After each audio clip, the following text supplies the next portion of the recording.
Honorable. Thank you, Mr. Speaker. Mr. Speaker, Honorable indeed, I want to look at the standing order and see whether you want to so move. Honorable Millie Mapona. Thank you, Mr. Speaker. Mr. Speaker, I thank you for giving me this opportunity, and I want to agree with Honorable Murugara that we need to actually go by that standing order number 96.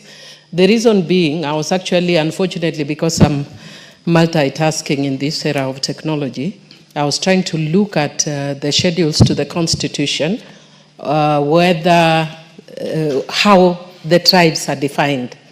And indeed, if the law does not define Kalenjin, then you cannot also cluster as Kalenjin. And similarly, I would hope, because I know everybody is very keen on the issue of communities, I hope that if you get this opportunity to go back and look at your report, that when you also talk of the Luo, I hope that you have not put Suba in it, because Suba is also a very distinct tribe.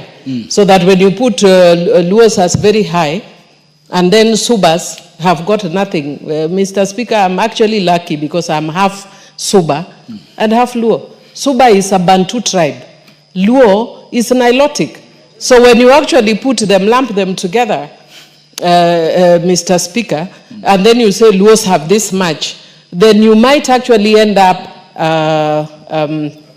marginalizing certain communities or misrepresenting. But having said that, Mr. Speaker, I would want to urge the committee, as they are doing this, to also take this duty very seriously. If you listen to what even, for instance, the former deputy president talks about, and he pushes very strongly the Kikuyu agenda. And we complain when he pushes the Kikuyu agenda. At least he's being very honest that this country is very ethnic. And unless we plan with that ethnic reality, we will continue fighting. And that is why, for instance, in my earlier contribution, Karoli, I'm on a point of order. You cannot inform on a point of order. Mr. I'll give Speaker, you a chance if you have a matter to raise. Yes, thank you. I've been told I look nice, but thank you. But, you know, I'm kind of always nice, you know. But, you know, it's in my DNA. But having said that, Mr. Speaker, Mr. Speaker, I just wanted to say that I hope, and I strongly participated, actually probably 3/4 of that bill that you are repealing to bring a new one, I actually contributed towards it. And I want to urge that as a country, let us take the issues that are bedeviling this country seriously. And one of it is the issues of skewed appointments. And because of that, give correct representation of figures. Even if it affects my own community, I will tell you that is wrong. Let us remember others. But in your computation, also let us look at it vis-a-vis populations. So that, for instance, if Kikuyus are dominant and we know their population, we cannot vilify them for that. But it must be proportional to their, so that you don't say that Kikuyus get, say, for instance, 90%.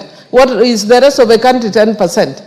But on the other hand, is Kikuyu is whatever, 40%, it may make sense, except that law does not allow that. We actually put a percentage in that law for a purpose. So I'd request, Mr. Speaker, that they go back. I agree with, even though I'm anticipating, but I'd agree and I support Honorable Murungara that the committee goes back and requests better information that uses legal definitions. I would like to see Suba. I'd like to see Luo. I wish I could also put in Ndebele, but unfortunately they are not there. But at least now we have Shona. Thank you. Honorable Speaker. The Honorable Karoli Omondi. Honorable Speaker, the Constitution clearly recognizes that we have ethnic groups or ethnic nationalities in this country.